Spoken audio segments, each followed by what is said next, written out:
y todo lo que Dios ha revelado acerca de sí mismo es la búsqueda más elevada de la vida. Proverbios 9:10 dice: el temor de Jehová es el principio de la sabiduría, y el conocimiento del santo es entendimiento. Un hombre nunca ni siquiera comienza a ser sabio hasta que él conoce a Dios, y un hombre nunca adquiere entendimiento alguno hasta que él tiene el conocimiento del santo. Conocer a Dios es la búsqueda más elevada de la vida de un hombre. En Juan capítulo 17 y en el versículo 3, nuestro Señor, en su oración sumo sacerdotal, hizo la afirmación de que Él había venido a dar vida eterna, y que la vida eterna era conocerte a ti, el único Dios verdadero. Conocer a Dios es la meta más elevada de la vida de un hombre. Para eso Jesús vino al mundo, para que pudiéramos conocer a Dios.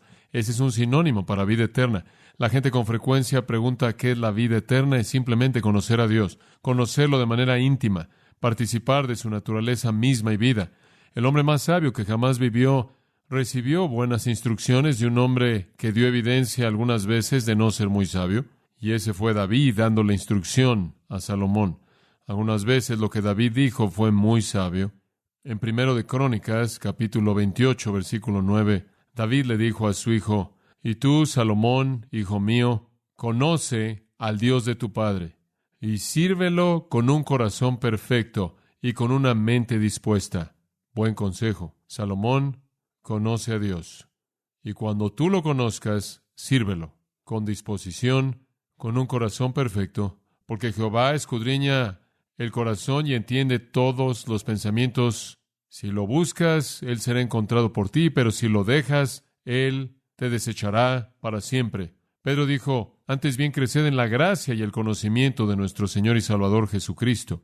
En 2 de Tesalonicenses 1:8 dice que el Señor vendrá en llama de fuego, tomando venganza en contra de aquellos que no conocen a Dios. Conocer a Dios, como puede ver, es la médula de la existencia. Conocer a Dios es la búsqueda más elevada de la vida. Conocer a Dios es todo, y después conocer todo lo que es revelado acerca de Él en las páginas de este libro. No solo conocer a Dios es la búsqueda más elevada del hombre, sino que conocer a Dios es el propósito más elevado de Dios.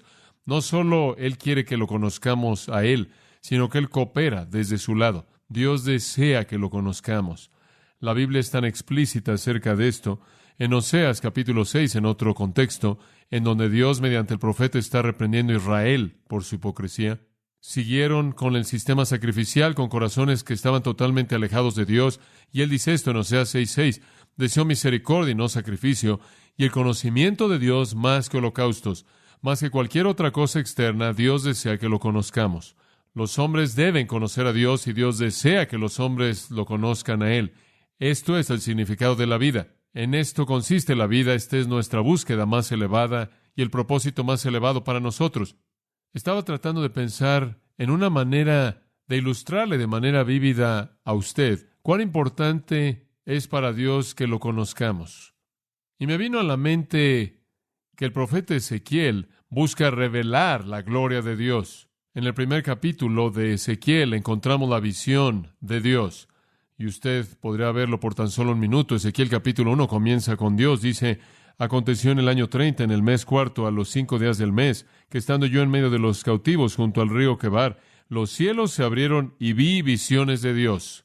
Ezequiel comienza su profecía al hablar de esta visión de Dios que él vio. Después, cuando usted va al final del libro de Ezequiel, usted no necesita pasar ahí. Simplemente dice en el 48:35, la última afirmación del libro: Jehová está ahí.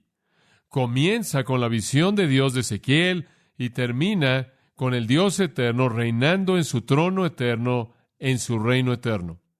Ezequiel presenta a Dios en el 1:1 y cierra con Dios en el 48:35. Y ¿sabe una cosa?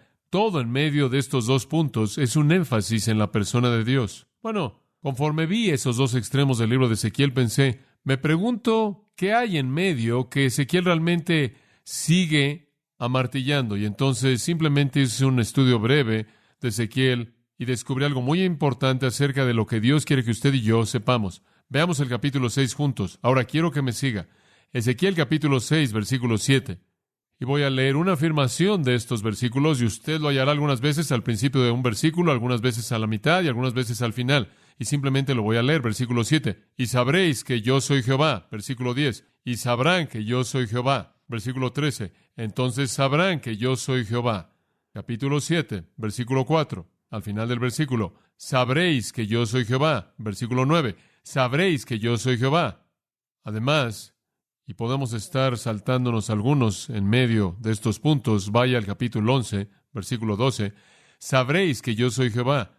Capítulo 12, versículo 16. Sabrán que yo soy Jehová. Versículo 20. Sabrán que yo soy Jehová. Capítulo 13, versículo 9.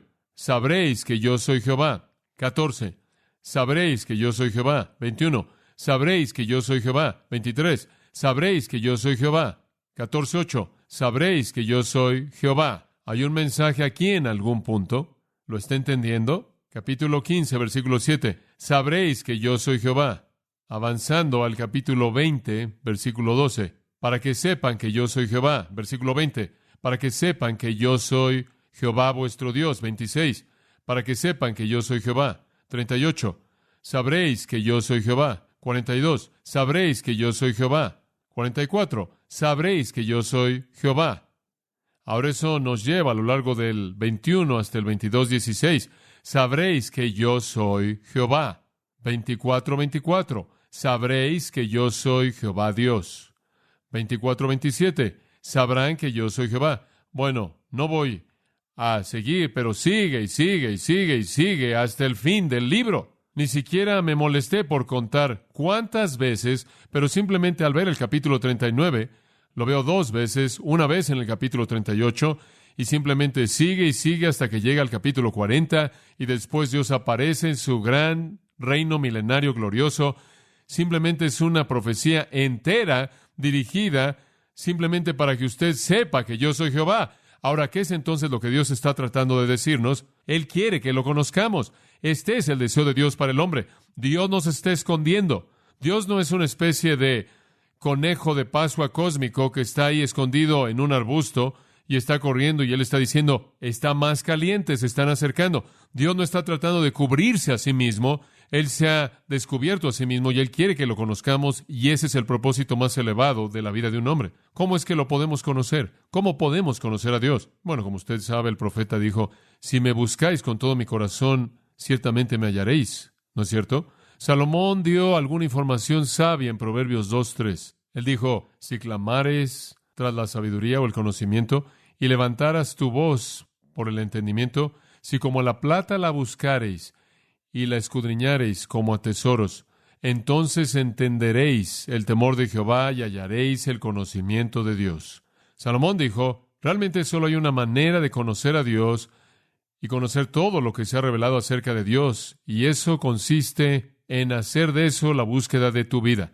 Si usted está buscando dinero, si está buscando éxito, si está buscando algo más, usted realmente no va a descubrir todo lo que hay por conocer acerca de Dios. Pero, él dice, hijo mío, si buscas a Dios como la plata y escudriñas y buscas a Dios como si buscaras un tesoro escondido, hallarás el conocimiento de Él. Dios quiere que lo conozcamos. Dios quiere que lo busquemos. Y esa es la razón por la que estamos haciendo este estudio pequeño, para que lo conozcamos mejor, para que yo le ayude a usted a conocerlo a Él mejor. Ahora entremos a nuestro bosquejo. Ya respondimos a las primeras 2 preguntas. ¿Es Él y quién es? Y estamos trabajando en la pregunta número 3. ¿Cómo es Él? ¿Cómo es Dios? Ahora dijimos que Dios es definido para nosotros en la Biblia en términos de ciertos atributos o características. Y la definición de un atributo es esta. Un atributo es algo que es verdad de Dios. Cualquier cosa que es verdad de Dios. Los únicos que podemos explicar son los que son revelados en las Escrituras. ¿Cuántos atributos le dije yo a usted que Dios tiene? ¿Se acuerda? ¿Cuántos? Un número infinito. Usted no puede contarlos. Solo hay algunos que han sido revelados aquí. Y de todos los que han sido revelados aquí, únicamente estamos seleccionando unos cuantos para entender mejor a Dios. Ahora, ¿qué es lo que ya hemos estudiado? Número 1, estudiamos que Dios era inmutable. Esto significa que Él no cambia y Él no puede cambiar. Dios nunca cambia. El segundo que estudiamos, Dios es omnipresente. Eso significa que Él está en todo lugar al mismo tiempo con conciencia total. El tercero que estudiamos, el último día del Señor, Dios es omnipotente. Eso significa que Él es todopoderoso. Él puede hacer lo que quiera, con la misma facilidad con la que puede hacer cualquier otra cosa, y Él puede hacer lo que Él quiere hacer. Dios es incambiable, está en todo lugar, en todo momento, y es todopoderoso. Ahora, hoy quiero compartir con usted otros dos atributos acerca de la persona de Dios. El cuarto, Él es omnisciente. Eso simplemente significa que Él conoce todo. Dios conoce todo, todo. En el Salmo 147:5, la Biblia dice, su entendimiento es infinito. Eso significa sin límites. Su entendimiento es infinito. Él no solo conoce lo que se puede conocer, Él conoce lo que no se puede conocer. 1 Timoteo 1:17 lo llama el único y sabio Dios. Judas 25 lo llama el único y sabio Dios. Romanos 16:27, Pablo lo llamó Dios el único sabio. Él no solo es sabio, Él no solo conoce todo, sino que Él es el único que conoce todo lo que Él conoce. Ahora, los ángeles conocen mucho, pero no conocen lo que Dios conoce. Y usted y yo conocemos algunas cosas, pero nadie conoce tanto como Dios. Sabiduría sin paralelos, infinita, y entendimiento y conocimiento. ¿Sabía usted que Dios nunca aprendió nada? Cuando usted ora, usted no dice, ahora Dios, quiero informarte acerca de mi suegra que está enferma. Oh, voy a escribir eso. No. No, usted no le dio a Él alguna información que Él necesitara. Él necesitaba saber que usted le preocupaba, y Él escoge operar a través de sus oraciones. Pero no hay sorpresas para Dios. Él nunca aprendió nada. ¿Quién le enseñaría? Isaías 40:13. ¿Quién ha enseñado al Espíritu de Jehová? ¿O le ha aconsejado y le ha enseñado? ¿Quién le enseñó a Dios? Claro que nadie. Romanos 11:34, Pablo dice, porque ¿quién ha conocido la mente del Señor o quién ha sido su consejero? Nadie. ¿Quién le enseñó a Dios? Nadie. Dios conoce todo. Ahora, cuando usted se detiene a pensar en esto, aquí estamos sentados, y la mayoría de nosotros conocemos y amamos al Señor Jesucristo, la mayoría de nosotros conocemos a Dios. ¿Alguna vez se ha detenido a darse cuenta de que el hecho más sorprendente de la omnisciencia de Dios es que Él nos conoce y todavía estamos aquí? Sí, eso es sorprendente. Dios conoce todo y aún así nos ama. Increíble. Cuando usted considera el atributo que voy a mencionar en un minuto, su santidad, Dios desprecia el pecado. Dios conoce todo y después trata de entender cómo es que usted entró a su presencia. Después va a terminar con otro atributo, amor. Dios conoce todo y aún así nos redime. Dice usted, ¿por qué? Isaías 48 nos explica todo a nosotros. Isaías 48:8. Él dice, sí, no oísteis, no me escucharon, no supieron. Desde ese tiempo vuestro oído no fue abierto, nunca me escucharon. Desde el principio mismo, cuando yo hice al hombre, ellos nunca escucharon, porque yo sabía que tú te conducirías de manera muy impía y fuiste llamado un transgresor desde el vientre. Dios dice, yo supe que fuiste un pecador desde el vientre mismo. Usted habla de cuándo es que una persona se convierte en una persona a los ojos de Dios. Es bastante claro en la Biblia, ya en el vientre. Por causa de mi nombre, contendré mi enojo, y para mi alabanza me refrenaré por ti. No te cortaré aquí, te he refinado, pero no con plata. Te he escogido en el horno de la aflicción. Por mi causa, inclusive por mi causa lo haré. Dios ve hacia abajo y conoce todo. Sabía que estabas putrefacto, echado a perder desde el principio. Sabía que eres un transgresor desde el vientre y odio el pecado. Pero te salvé de cualquier manera. ¿Por qué? No tanto por causa de ti, sino porque quise desplegarle al mundo otro de mis atributos. Y ese es el atributo del amor, y a los ángeles otro, el atributo de la sabiduría, por mi causa. La maravilla de maravillas para mí es que Dios conoce todo y aún así me ama. Nada está escondido de Dios. ¿Sabe usted que todo acerca de su cuerpo lo conoce Dios y los cabellos de su cabeza están contados? Para algunos de ustedes eso no es difícil. Todo acerca de usted Dios lo conoce. Dice usted, ¿por qué es que Dios se molestaría por contar su cabello? Él no tendrá que contarlo. Él lo conoce de manera intrínseca. Dios no está haciendo eso simplemente para probar un punto. Ahí, llevando un libro de registro de cabello. Todo lo que es, Él lo conoce. Y no tiene que aprenderlo o descubrirlo. Él lo conoce, Él conoce su cuerpo. Pero ¿quiere saber algo? Él conoce más allá de su cuerpo. Su cuerpo es transparente para Dios. En Apocalipsis 2:23, Él dice, yo soy el que escudriña la mente y el corazón. Su cuerpo no cubre nada. Él ve su corazón y su mente también como ve lo de afuera de usted. Las nubes, la oscuridad, la noche, no son diferentes para Él. La noche no es cortina alguna para Dios. En el Salmo 139:12 dice, la oscuridad no esconde de ti. Supongo que el hombre amó más las tinieblas que la luz porque sus obras fueron malas. Tiene que ver algo con el hecho de que la mayor parte del pecado, la mayoría del pecado, se conduce en lugares que están apenas con luz, pero ciertamente Eso está en la luz brillante de la omnisciencia de Dios. La noche no esconde nada de Dios. El hablar en voz baja no hace que Dios no oiga nada. Salmo 139:4 dice, porque no está aún la palabra en mi boca, y aquí, oh Jehová, tú la sabes toda. Dios oye sus murmullos como si estuvieran a todo volumen. Dice usted, ¿qué hay acerca de mis pensamientos? Escuche, su mente no podrá concebir el pensamiento más sutil afuera del conocimiento de Dios. Isaías 66:18, yo conozco sus pensamientos. Jesús en Juan capítulo 2 dio evidencia de que Él era Dios cuando Él dijo que nadie necesitaba decirle nada de lo que estaba en el corazón del hombre. Él sabía lo que estaba en el hombre. Cuando Jesús confrontó a Nicodemo, Nicodemo hizo una pregunta con su boca, otra en su mente, y Jesús respondió la que estaba en su mente, que Él nunca preguntó con sus labios. No hay un lugar secreto en su casa, o un lugar secreto en el mundo al que usted puede acudir, que lo esconda usted de Dios. Mismo capítulo, Isaías 66, mismo versículo, conozco sus obras.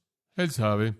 Y escúcheme, todo lo que Él conoce es correcto, porque según Deuteronomio 32:4, Él es llamado un Dios de verdad. Es imposible que Él mienta. Él nunca ha cometido un error. Él no puede errar. Él conoce todo. Y Él conoce todo de manera correcta y veraz.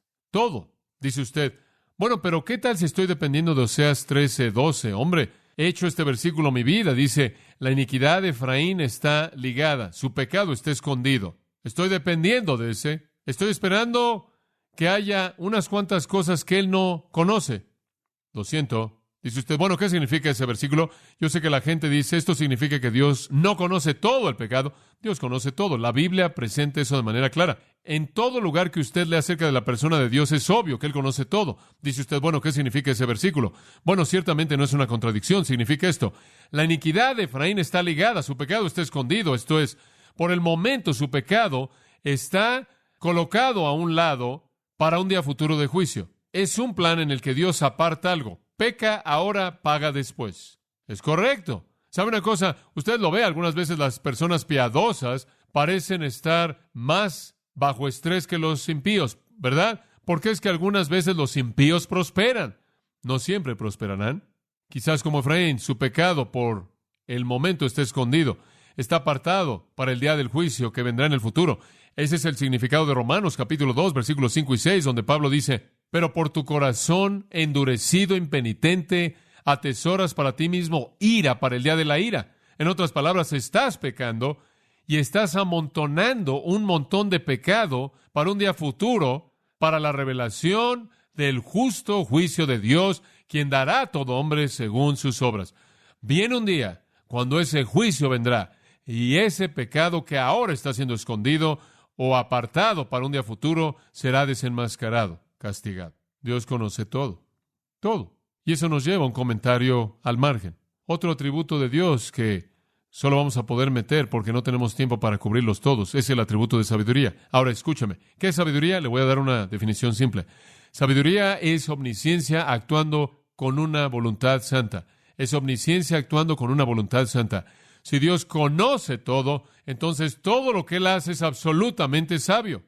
Si Él conoce el fin desde el principio, entonces Él conoce todo paso en medio de estos dos puntos. Si Dios sabe que esto es lo que usted es y esto es lo que usted será, usted quizás no entienda lo que está pasando en medio de estos dos puntos, pero Él sí, y todo es correcto. Si Él tiene conocimiento perfecto, Él tiene sabiduría perfecta. Omnisciencia práctica. Él conoce todo, todo. ¿Sabe una cosa? Usted puede conseguir muchas ilustraciones de la sabiduría de Dios. Usted puede ver la creación, todo desde el macrocosmos del universo hasta el microcosmos de los detalles de la vida, y usted puede ver sabiduría. Es absolutamente increíble cuán sabio Dios es. Sorprendente su sabiduría.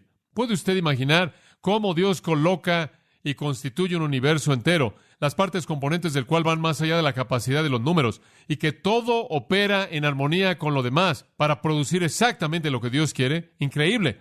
Y todo resultado a lo largo del proceso está cumpliendo perfectamente su sabiduría. La creación de Dios es un monumento a su sabiduría. Salmo 104:24 dice, oh Jehová, cuán innumerables son tus obras, en sabiduría las has hecho todas. La sabiduría de Dios, vemos cómo todo opera junto, según Efesios 1:11, según el consejo de su voluntad. Y después usted tiene que estar de acuerdo con que la redención es un acto de sabiduría. Dios tomó a los que no eran poderosos y no eran nobles y no eran inteligentes y los hizo su pueblo, y confundió a los poderosos y confundió a los sabios y confundió a los nobles del mundo. Estudiamos eso en 1 Corintios 1. Y después Dios toma la iglesia, según Efesios 3:10, la despliega delante de los ángeles para que los ángeles puedan ver cuán sabio es Él. La sabiduría de Dios, amigos míos, es vista en la redención de aquellos de nosotros que somos su iglesia. Dios es sabio, Dios conoce todo. ¿Cuáles son las lecciones prácticas de esto? Permítame dárselas. ¿Qué es lo práctico para un cristiano en primer lugar? ¿Qué hace esto para mí, saber que Dios es sabio y conoce todo? Número 1, es un gran consuelo para mí saber que Él conoce todo. Dice usted, ¿por qué? Bueno, en primer lugar, es bueno saber que Él me conoce. Él tendría que conocer todo para conocerme a mí. No soy tan importante en el universo. ¿Alguna vez se ha preguntado, me pregunto si Él sabe que estoy aquí? Me imagino que hay algunas personas que simplemente están ahí en el mundo y no son muy famosos ni nada, y de vez en cuando dicen, me pregunto si realmente sabe que existo.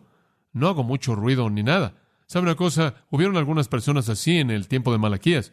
Dios realmente estaba exhalando juicio en contra del pueblo, y Malaquías era el profeta que estaba predicando contra ellos, y hubo un grupo de personas insignificantes que se reunieron, y estaban tambaleando, y estaban diciendo, ¿sabes una cosa? Podríamos terminar ahogados en este juicio. Dios podría olvidarse y podría comenzar a destrozar a todo el mundo. Me pregunto si nos recuerda. Y en Malaquías 3:16 dice, entonces los que temieron a Jehová hablaron con frecuencia uno a otro. Estaban hablando mucho. Hombre, ¿sabes una cosa? Esto está empeorando. Me pregunto si Dios sabe que estamos aquí. Y Jehová oyó, y el libro de la memoria fue escrito delante de él para aquellos que temieron a Jehová y pensaron en su nombre. Y serán míos, dijo Jehová, en el día cuando yo haga mis joyas, y los libraré como un hombre libra a su propio hijo que lo sirve. Dios tiene un libro, amigos míos, y a Él no se le olvida quién pertenece a ese libro. ¿No es bueno saber eso?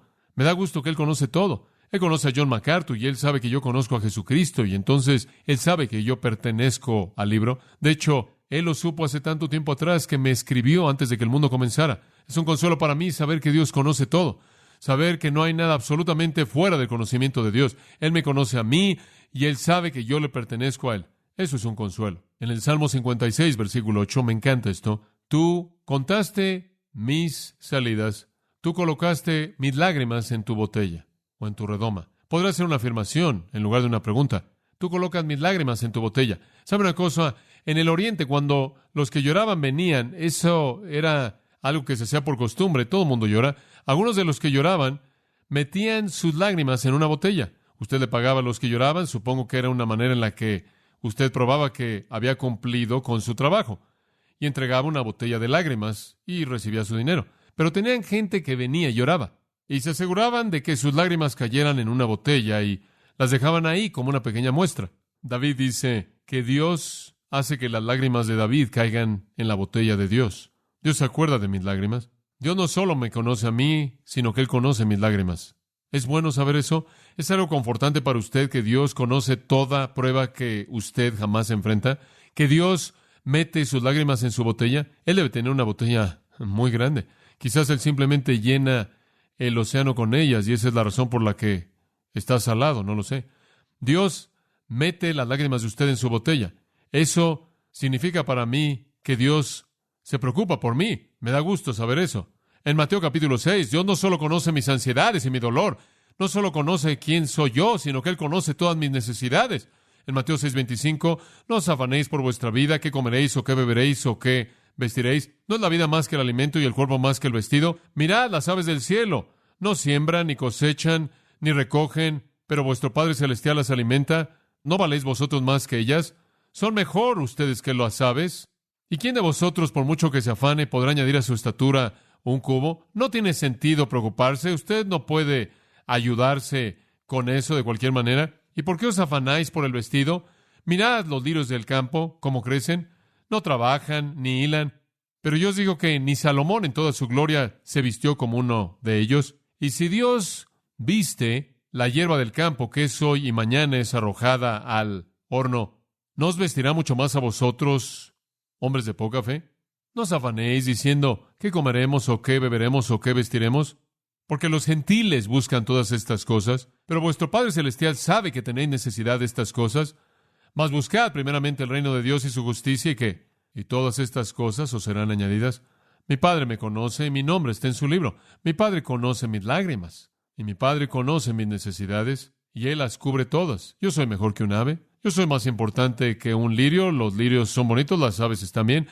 y yo soy mejor que la hierba que está aquí hoy y ya no está mañana, porque Dios cuida de mí. Es un consuelo saber que Dios conoce todo. Él me conoce mis ansiedades, mis pruebas, mis lágrimas, mis necesidades. Y escuche, en medio de todo eso, Él nunca, jamás comete un error, jamás. Escúcheme, si Dios tiene una cantidad infinita de atributos y un conocimiento infinito, y usted no entiende algo, no diga que Dios cometió un error, simplemente reconozca que usted no conoce mucho. No lo atribuya a la torpeza de Dios, atribúyala a la suya.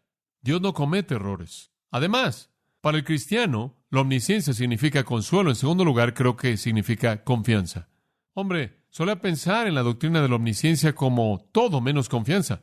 Cuando yo era un niño pequeño, mis padres solían decir, quizás no sepamos lo que haces, pero Dios sí. Él ve todo. ¿Se acuerda de esa belleza? Solía escuchar eso. Él sabe. Y sabe una cosa, yo solía pensar que la doctrina de la omnisciencia realmente era un problema. Hombre, ¿qué problema? Después estudié Juan 21 y crecí un poco y me acordé de Pedro ahí.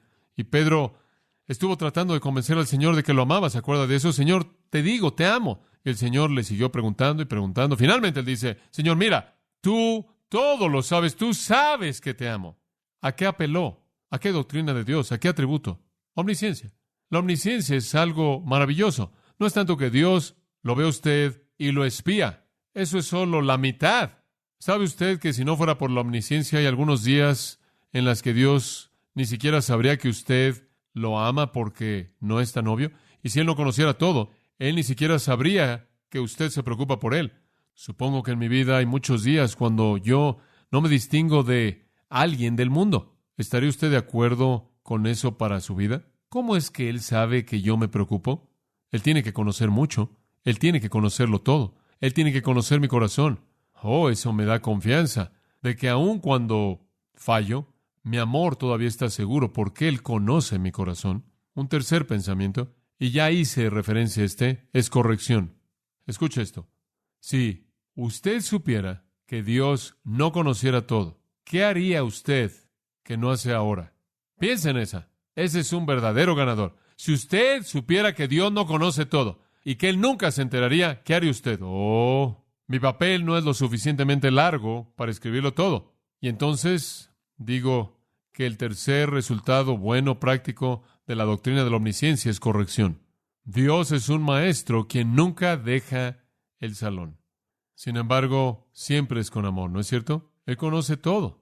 Si usted supiera, y piensa en esto, si usted quiere saber realmente en dónde tiene dolor, si usted quiere conocer sus pecados, si usted quiere saber en dónde está el nivel más bajo, más putrefacto, simplemente imagínese, ¿qué haría usted si usted supiera que Él nunca sabría?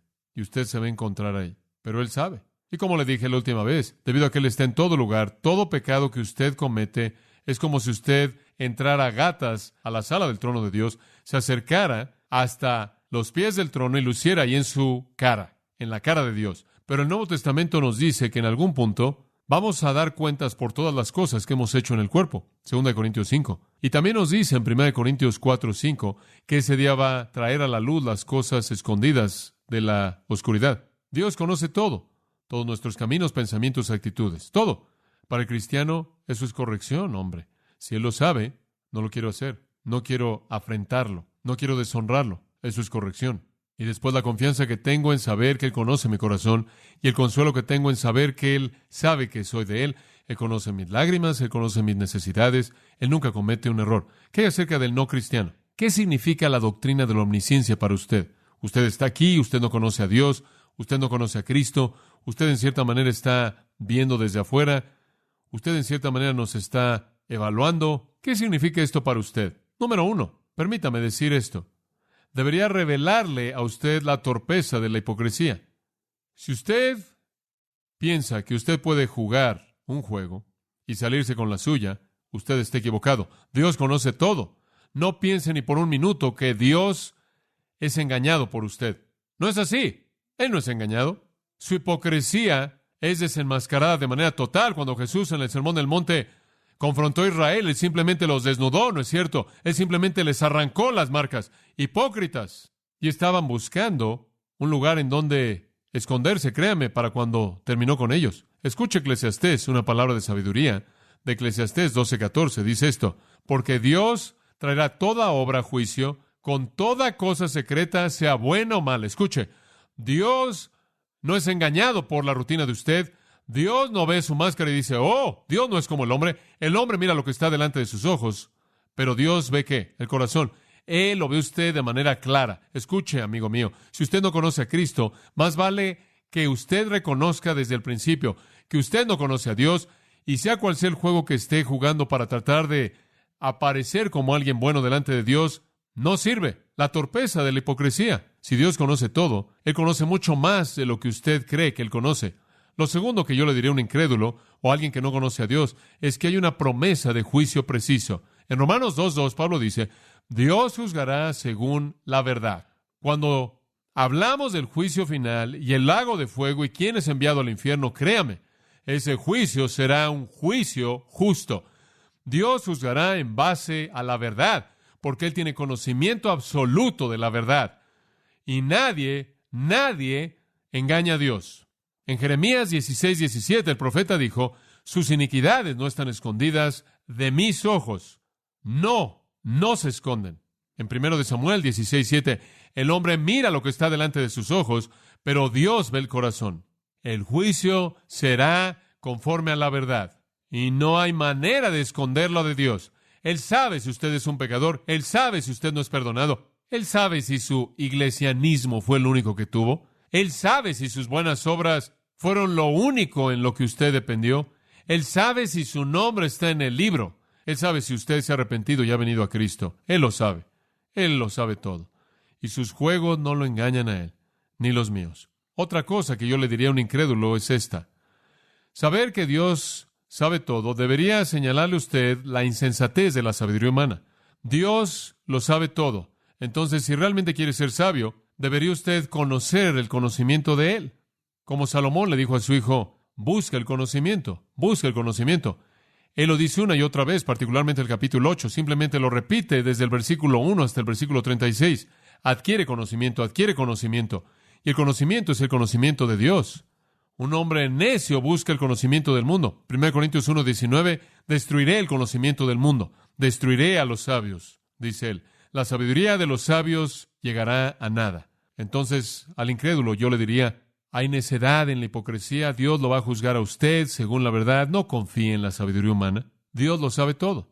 Eso es un consuelo para nosotros y debería ser una advertencia fuerte para otros. Dios es incambiable, Dios está en todo lugar, Dios es todopoderoso, Dios lo conoce todo. Finalmente, quiero hablarle en quinto lugar acerca de la santidad de Dios. La santidad de Dios. Dios es santo. Yo creo que este es el atributo más significativo de todos sus atributos. Esto para mí es la joya resplandeciente que está en la corona real de su cabeza. Este es el definitivo. Dios es santo. Cuando los ángeles cantaron, no dijeron, eterno, eterno, eterno. No dijeron, fiel, fiel, fiel. No dijeron, sabio, sabio, sabio. Poderoso, poderoso, poderoso. ¿Qué dijeron? Santo, santo, santo. Señor Dios Todopoderoso. Esta es la corona de todo lo que Él es. Él es santo. Éxodo 15:11. ¿Quién es como tú? Dice, glorioso en santidad, temeroso en alabanza, haciendo maravillas. ¿Quién es como tú, glorioso en santidad? Nadie. ¿Sabe usted que ese es su nombre? Salmo 111:9 dice, santo y reverenciado es su nombre. Santo es su nombre. Job 6:10 lo llama el santo. Isaías los oyó decir, santo, santo, santo es Jehová de los ejércitos, la tierra está llena de su gloria. Apocalipsis 4:8, las criaturas vivientes, santo, santo, santo. 1 Samuel, capítulo 2, versículo 2, habla de su santidad y dice que no hay santo como Él. Dios es santo y no conozco otra manera de llegar a la santidad de Dios más que compararla con el pecado. Yo diría que en la Biblia, por lo menos en mi mente, probablemente el pasaje más revelador acerca de la santidad de Dios es el 6º capítulo de Isaías. Y no necesita pasar ahí, permítame tan solo mencionárselo. Isaías dice, en el año que murió el rey Usías, vi yo al Señor sentado sobre un trono alto y sublime, y sus faldas llenaban el templo. Él tuvo una visión de Dios, y él dijo, Por encima de él había serafines, cada uno tenía 6 alas, con 2 cubrían sus rostros, con 2 cubrían sus pies, y con 2 volaban. Y uno de esos ángeles, recuerde usted, tomó un carbón del altar y tocó la lengua de Isaías. Pero antes de todo eso, ¿cuál realmente es el punto en ese pasaje?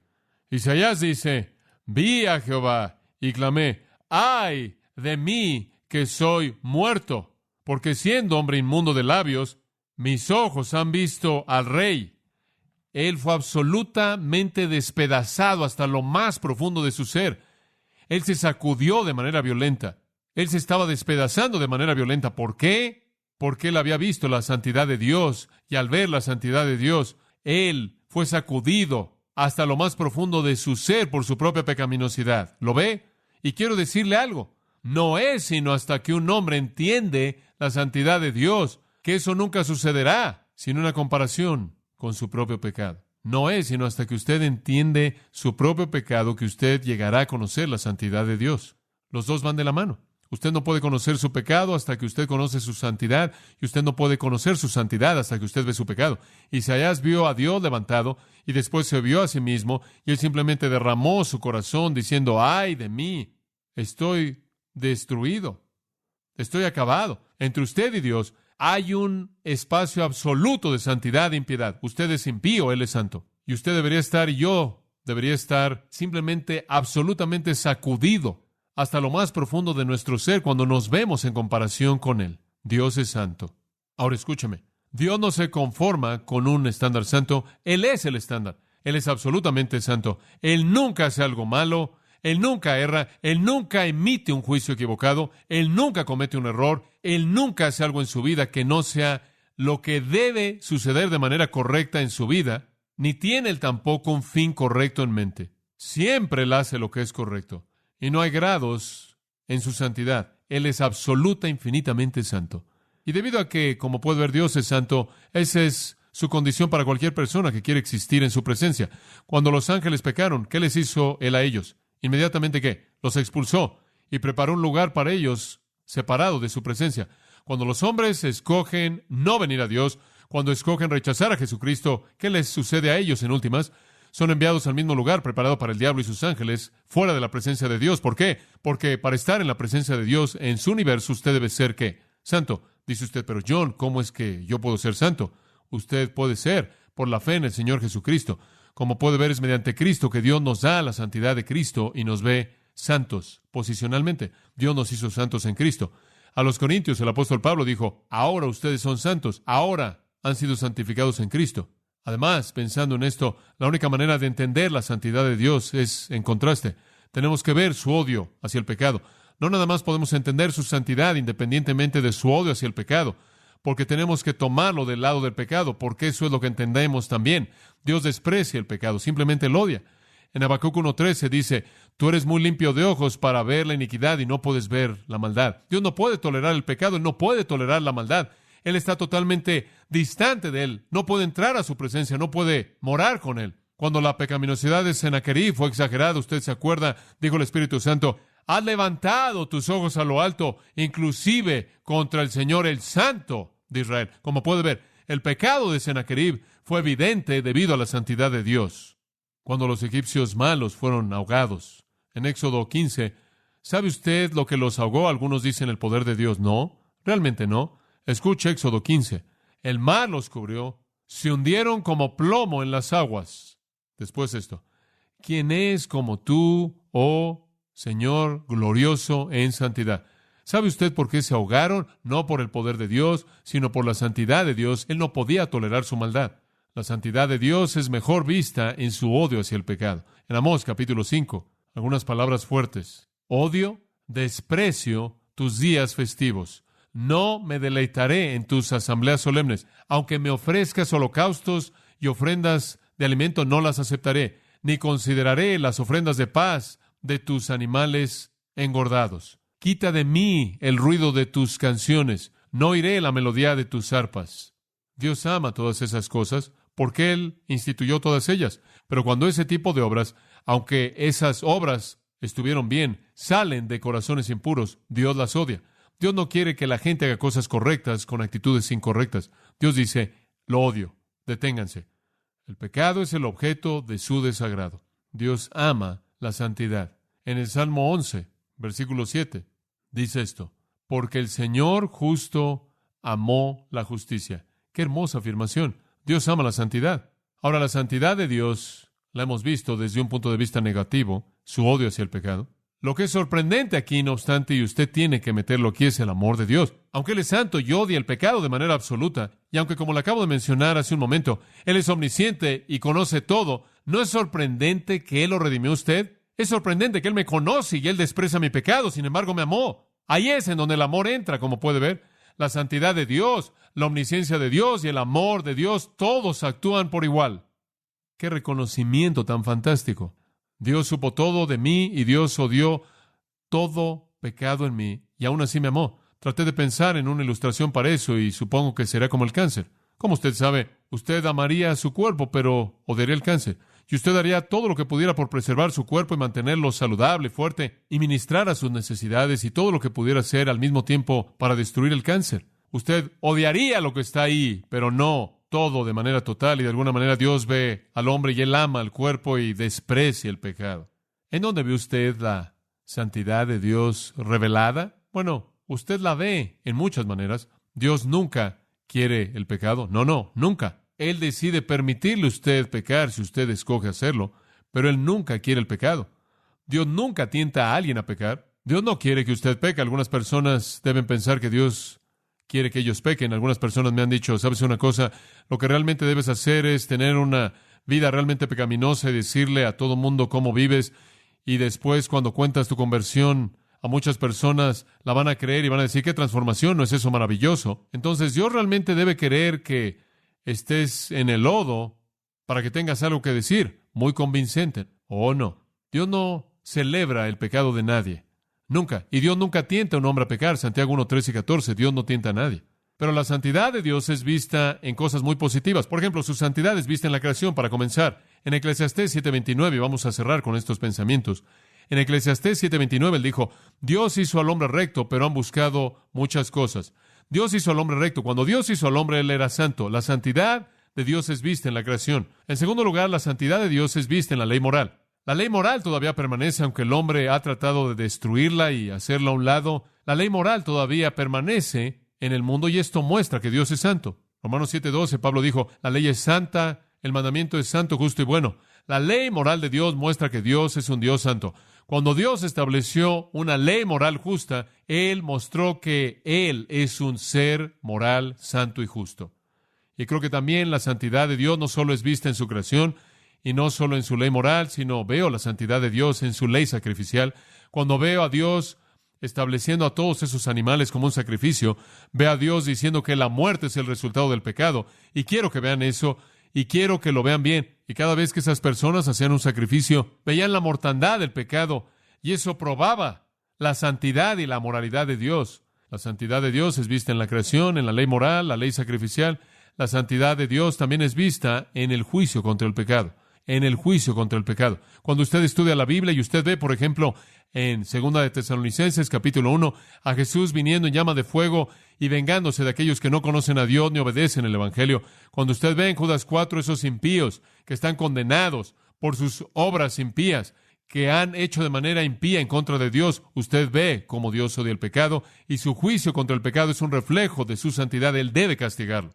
Y quizás de manera suprema, la santidad de Dios es vista en la cruz.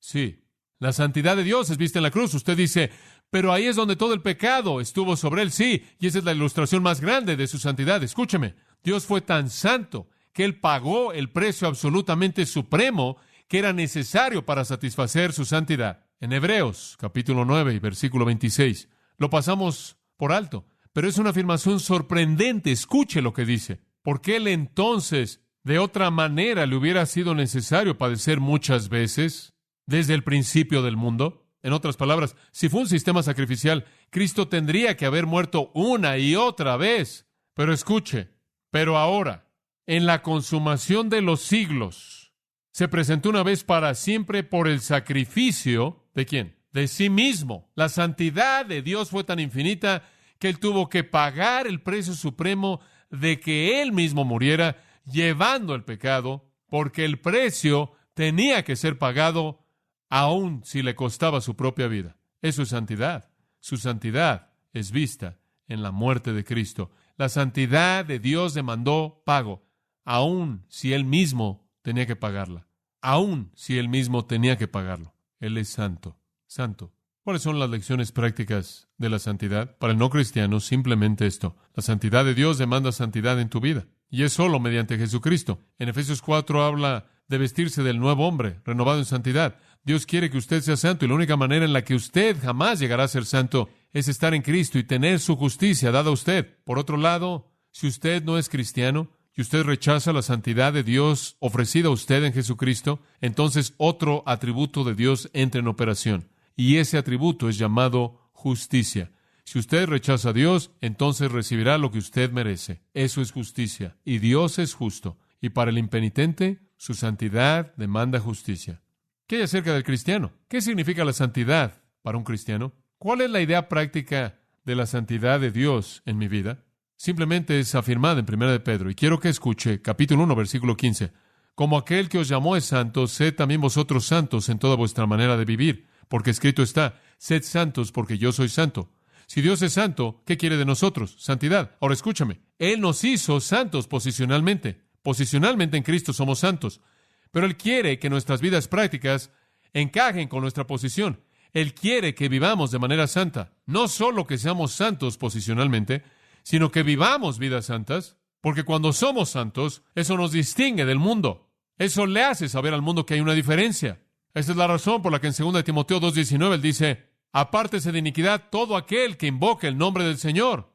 Si usted va a nombrar el nombre, entonces viva la vida. Deje que el mundo sepa que hay una diferencia. Le voy a decir algo más. La santidad en su vida le da a usted confianza delante de Dios.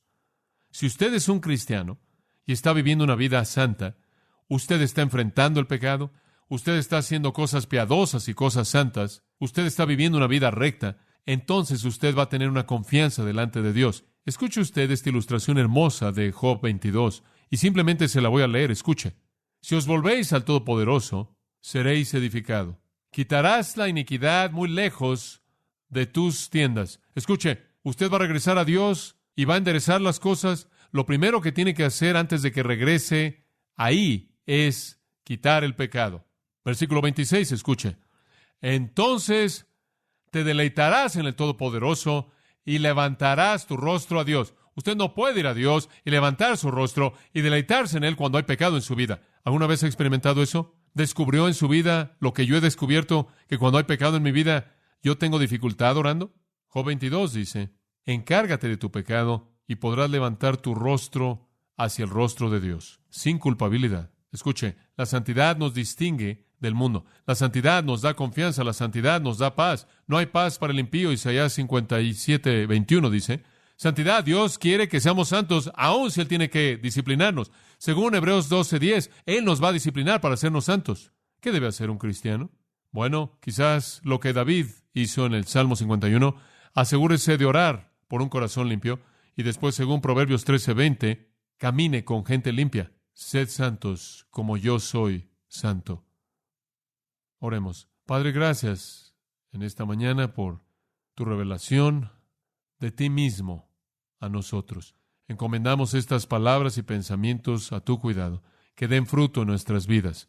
Confirma en nuestro corazón estas verdades, Padre. Despídenos con tu bendición para traernos de regreso en esta noche, esperando que aprenderemos más acerca del adversario y seremos victoriosos en tu poder. Te alabamos en el nombre de Cristo. Amén.